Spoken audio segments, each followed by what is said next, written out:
अस्सलाम वालेकुम, welcome back to my channel Shahzain Yasir. आज की वीडियो में बात करेंगे यूके के विजिट वीज़ा के बारे में। अगर आप यूके का विजिट वीज़ा अप्लाई करना चाह रहे हैं या आपने अप्लाई कर दिया हुआ है या आपका वीज़ा रिफ्यूज़ हो गया अनफॉर्चुनेटली, तो आज की वीडियो आपके लिए कुछ जनरल इन्फॉर्मेशन मैं आपके साथ शेयर करूंगा कि यूके का विजिट वीज़ा, इसका प्रोसेसिंग टाइम कितना होता है और अगर आपका अल्लाह ना करे वीज़ा रिफ्यूज़ हो जाता है तो आपका पासपोर्ट कितनी देर में वापस मिलता है। तो इन सारी बातों पे डिस्कस करेंगे आज की वीडियो में, और स्पेशली उन लोगों के लिए भी जिनका वीज़ा रिफ्यूज़ हो जाता है यूके का, तो उनको क्या करना चाहिए, इन सारी बातों पे डिस्कस करेंगे आज की वीडियो में। सबसे पहले बात करें यूके का जो प्रोसेसिंग टाइम है वीज़ा का। जब आप वीज़ा फाइल करते हैं, वीज़ा एप्लीकेशन आपकी कंप्लीट होती है और बाकी सारा प्रोसीजर कंप्लीट करते हैं, स्पेसिफिकली जिस दिन आप बायोमेट्रिक अपनी करवा के आते हैं, जिस दिन आपकी अपॉइंटमेंट होती है बायोमेट्रिक की, तो बायोमेट्रिक डे से ऑनवर्ड जो है वो आपका प्रोसेसिंग टाइम काउंट होता है। तो आजकल जो प्रोसेसिंग टाइम चल रहा है वो एटलीस्ट 3 से 4 वीक्स तक चल रहा है। नॉर्मली ये होता है कि जब आप वीएसएफ ग्लोबल के ऑफिस जाते हैं तो वो आपको, अगर आप वहाँ से पूछते हैं कि यार कितने दिन लगेंगे मेरा वीज़ा प्रोसेस होने में, तो वो नॉर्मली 15 डेज ही बताते हैं, क्योंकि इनकी वेबसाइट पे 15 डेज लिखा हुआ है।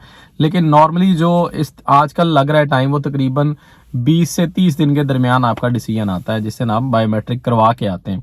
तो कुछ केसेस में ऐसा भी होता है कि आपको 15 डेज में भी आंसर मिल जाता है।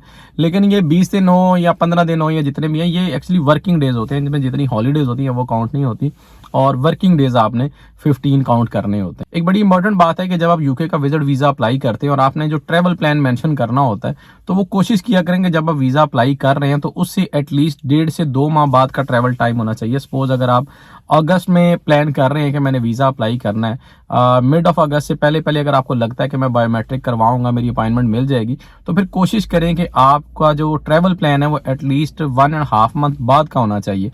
आप सितंबर के एंड का प्लान दे सकते हैं या अक्टूबर के स्टार्ट का दे सकते हैं, तो एटलीस्ट कोशिश करें कि 1.5 से 2 माह का टाइम हो। समटाइम ये भी होता है कि आपका जो वीज़ा का प्रोसेसिंग टाइम है वो थोड़ा बढ़ भी जाता है, वो 1 माह तक या 1 माह बाद भी समटाइम डिसीजन आपको मिलता है। तो फिर कोशिश करेंगे जो आपकी ट्रैवलिंग डेट्स हैं वो एटलीस्ट 1.5 से 2 माह बाद की हों, ताकि आपको ये वाला प्रॉब्लम ना आए। कुछ केसेस मैंने ऐसे भी देखे हैं कि वो रिफ्यूज़ कर देते हैं क्योंकि आपकी जो ट्रैवलिंग डेट्स हैं वो गुजर चुकी होती हैं। तो कोशिश करें कि ट्रैवलिंग डेट्स एटलीस्ट आपकी 2 माह बाद की हों, ताकि वीज़ा प्रोसेस होने में कम से कम 1 माह का टाइम तो आप जेन में रखा करें कि मेरा 1 माह में 30 डेज़ के अंदर अंदर मेरा वो डिसीजन आना है। तो ट्रैवलिंग डेट से अगर 1-1.5 माह पहले आपने बायोमेट्रिक करवा दी तो इतना टाइम काफ़ी होता है आपके वीज़ा प्रोसेस के लिए। इसके अलावा जब भी आप वीज़ा अप्लाई करें तो कोशिश करें कि आप 7 डेज़ का या 10 डेज़ का प्लान दें। 10 डेज़ से ज़्यादा का प्लान ना दें। अगर जस्ट आप टूरिज्म पर्पज़ के लिए जाना चाह रहे हैं तो उसके लिए आपको सिर्फ 10 डेज़ का प्लान देना चाहिए, और स्पेसिफिक किया करें कि आपने कौन से सिटीज़ कवर करने हैं। लंदन को कोशिश किया करें, ज़रूर टारगेट किया करें कि मैंने लंदन स्पेसिफिकली आना है टूरिज्म पर्पज़ के लिए। अगर 10 डेज़ के लिए आ रहे हैं तो 10 डेज़ का प्लान आप लंदन के लिए भी सिर्फ दे सकते हैं, क्योंकि लंदन एक ऐसा सिटी है कि जो एक इसमें बहुत ज़्यादा टूरिस्टिक अट्रैक्शंस हैं और लोग दुनिया भर से लंदन देखने के लिए आते हैं। तो अगर आपका 10 डेज़ का प्लान है तो उसको आप स्पेसिफाई कर सकते हैं कि मैं 10 डेज़ लंदन में ये स्पॉट्स हैं, ये मैंने कवर करने हैं। आप ट्रैवल प्लान उसके साथ अटैच कर सकते हैं। तो अगर आप चाहते हैं एक आधा सिटी आप और भी कवर करना चाह रहे हैं तो आप कर सकते हैं, लेकिन 10 डेज़ लंदन के लिए भी काफ़ी हैं। मेरे अक्सर क्लाइंट्स ऐसे जिनका वीज़ा अप्लाई किया और सिर्फ लंदन को स्पेसिफाई किया था, और अल्लाह का शुक्र है उनका वीज़ा भी ग्रांट हुआ और ट्रैवल प्लान भी उनका साथ लगाया। 10 डेज़ का डे टू डे होता है कि आप डे 1 पे ये करेंगे, डे 2 पे आप ये टूरिस्ट अट्रैक्शन देखेंगे, डे 3 पे आप यहाँ जाएंगे, डे 4 पे वहाँ जाएंगे। तो ये सारा एक प्लान आपने 10 डेज़ का देना होता है। तो इस तरह के ट्रैवल प्लान आप ज़रूर साथ लगाया करें, और 10 डेज़ या मैक्सिमम आप कम करना चाहे तो 7 डेज़ पे कर सकते हैं।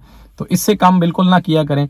कुछ लोग ऐसा करते हैं कि जी मैं 4 दिन के लिए जाना चाह रहा हूँ, मैं 3 दिन के लिए जाना चाह रहा हूँ, तो वीज़ा ऑफिसर को पता लग रहा होता है कि यार ये बंदा मतलब एशिया से या इंडिया पाकिस्तान से या कहीं से भी गल्फ से आ रहा है, और ये सिर्फ कह रहा है मैं 4 दिन के लिए सिर्फ लंदन देखना चाह रहा हूँ, कि इतना इसको कौन सा शौक है कि मैं 4 दिन के लिए सिर्फ लंदन घूमने के लिए आना चाह रहा हूँ। तो एटलीस्ट 7 डेज़ का प्लान ज़रूर दिया करें, लेकिन 10 डेज़ का अगर आप प्लान देते हैं तो वो ज़्यादा बेहतर रहेगा आपके लिए। अच्छा जी, अब बात करें जिनका वीज़ा रिफ्यूज़ हो जाता है, क्योंकि जब आप बायोमेट्रिक करवा के आते हैं तो प्रोसेसिंग टाइम तकरीबन 15 से 20 दिन के अंदर अंदर आपको 2 तरह की ईमेल्स मौसूल होती हैं। फर्स्ट ईमेल तो ऐसी है कि अगर आपका वीज़ा रिफ्यूज़ होना हो तो रिफ्यूज़ल लेटर आपके साथ शेयर कर दिया जाता है वाया ईमेल।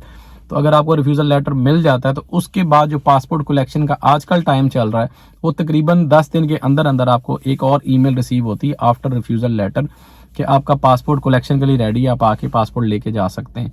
तो नॉर्मली पहले ये होता था कि 1 वीक के अंदर अंदर ईमेल आ जाती थी पासपोर्ट कलेक्शन की, लेकिन आजकल थोड़ा सा लेट हो रहा है। तो इसके लिए परेशान ना हुआ करें। अगर आपका रिफ्यूज़ल लेटर आपको मिल चुका है तो फिर आप थोड़ा सा वेट कर लें, 10 दिन वेट करें, उसके अंदर अंदर आपको ईमेल आ जाएगी पासपोर्ट कलेक्शन की। और सेकेंडली एक बड़ी इंपॉर्टेंट चीज़ है कि अगर आपका वीज़ा रिफ्यूज़ हो जाता है यूके का, तो आपने अगर प्री एक्शन प्रोटोकॉल में जाना है, रिफ्यूज़ल लेटर पढ़ के अगर आपको लगता है कि ये जो रीज़न इन्होंने लगाई हैं रिफ्यूज़ल रीज़न ये इतनी ज़्यादा वैलिड नहीं है, तो इनके अगेंस्ट मैं आंसर कर सकता हूँ, तो फिर कोशिश किया करें कि एज सुन एज पॉसिबल आप प्री एक्शन प्रोटोकॉल में जाएं और प्री एक्शन प्रोटोकॉल को फाइल करें। नॉर्मली इसका टाइम तो वैसे 90 डेज तक भी होता है, लेकिन कोशिश करेंगे विद इन अ मंथ आप कंप्लीट करके अपना सारा प्रोसीजर, अपनी फाइल प्री एक्शन प्रोटोकॉल की और प्री एक्शन प्रोटोकॉल को फाइल कर दें जितना जल्दी हो सके। ये थी जी शॉर्ट सी वीडियो यूके के विजिट वीज़ा के बारे में, कुछ इन्फॉर्मेटिव बातें थी, मैंने सोचा आपके साथ शेयर कर लूँ। काफ़ी दिन से मैं वीडियो भी नहीं बना सका, बड़ी बिजी रूटीन थी, उसकी वजह से वीडियो नहीं बना सका, तो आज मैंने सोचा कि एक शॉर्ट सी वीडियो बना दूँ, क्योंकि कुछ मोस्टली क्लाइंट्स की मुझे ईमेल्स भी आ रही थी कि वीज़ा का प्रोसेसिंग टाइम कितना है, अगर किसी का वीज़ा रिफ्यूज़ हो गया तो उनको पासपोर्ट कलेक्शन की ईमेल अभी तक नहीं मिली, तो इसलिए मैंने सोचा कि एक वीडियो बनाऊं जिसमें सारे क्वेश्चंस का आंसर कर दूं, प्रोसेसिंग टाइम का भी और पासपोर्ट कलेक्शन की ईमेल का भी। ओवरऑल अगर देखा जाए तो यूके की विजिट वीज़ा की रेशो जो है वो ऑलमोस्ट 50-50 चल रही है। जिन लोगों की प्रोफाइल अच्छी है, बैंक स्टेटमेंट मेंटेन है, उनके वीज़ाज अप्रूव भी हो रहे हैं। लेकिन अगर कुछ थोड़ा बहुत भी किसी का कोई लैक रहता है उनकी प्रोफाइल में, उनकी बैंक स्टेटमेंट में, तो छोटी छोटी चीज़ों को लेकर भी एलिगेशंस लगाए जा रहे हैं यूके होम ऑफिस की तरफ से और वीज़ाज रिफ्यूज़ किए जा रहे हैं। तो अपनी तरफ से कोशिश करें कि अपनी प्रोफाइल को अच्छे तरीके से असेस कर लें पहले, और उसके बाद यूके का विजिट वीज़ा अप्लाई करें। यूके के विजिट वीज़ा में मेरी कोई हेल्प आपको चाहिए या मेरे थ्रू यूके का विजिट वीज़ा अप्लाई करना चाह रहे हैं, तो ये मेरा ईमेल आईडी है, इस पर आप मुझसे रब्ता कर सकते हैं। अपनी एक डिटेल प्रोफाइल मुझे सेंड करें कि आप करते क्या हैं, आपकी ट्रैवल हिस्ट्री क्या है और आपके अकाउंट का क्लोजिंग बैलेंस क्या है, ये 3 चीज़ें मेंशन करें और मुझे ईमेल कर दें। और अगर अनफॉर्चुनेटली आपका यूके का विजिट वीज़ा रिफ्यूज़ हो चुका है और आप प्री एक्शन प्रोटोकॉल में जाना चाह रहे हैं, तो फिर भी आप मेरी हेल्प ले सकते हैं। मैं सर्विसेज प्रोवाइड करता हूं प्री एक्शन प्रोटोकॉल की। इसका कंप्लीट केस प्रिपेयर करके मैं आपको हैंड ओवर कर सकता हूं, तो आप अपने ईमेल आईडी से आप उसे सेंड कर सकते हैं, क्योंकि प्री एक्शन प्रोटोकॉल का प्रोसीजर बहुत ईजी है। इसको फाइल करने का, प्री एक्शन प्रोटोकॉल की एक फाइल है, उसको कंप्लीट करके वो आपने जस्ट अपने ईमेल आईडी से यूके होम ऑफिस को सेंड करनी होती है, और with in 14 days pre action protocol का आंसर आपको मिल जाता है वाया ईमेल। तो इसका प्रोसीजर इजी है, लेकिन इसको प्रिपेयर करना थोड़ा सा ट्रिकी होता है।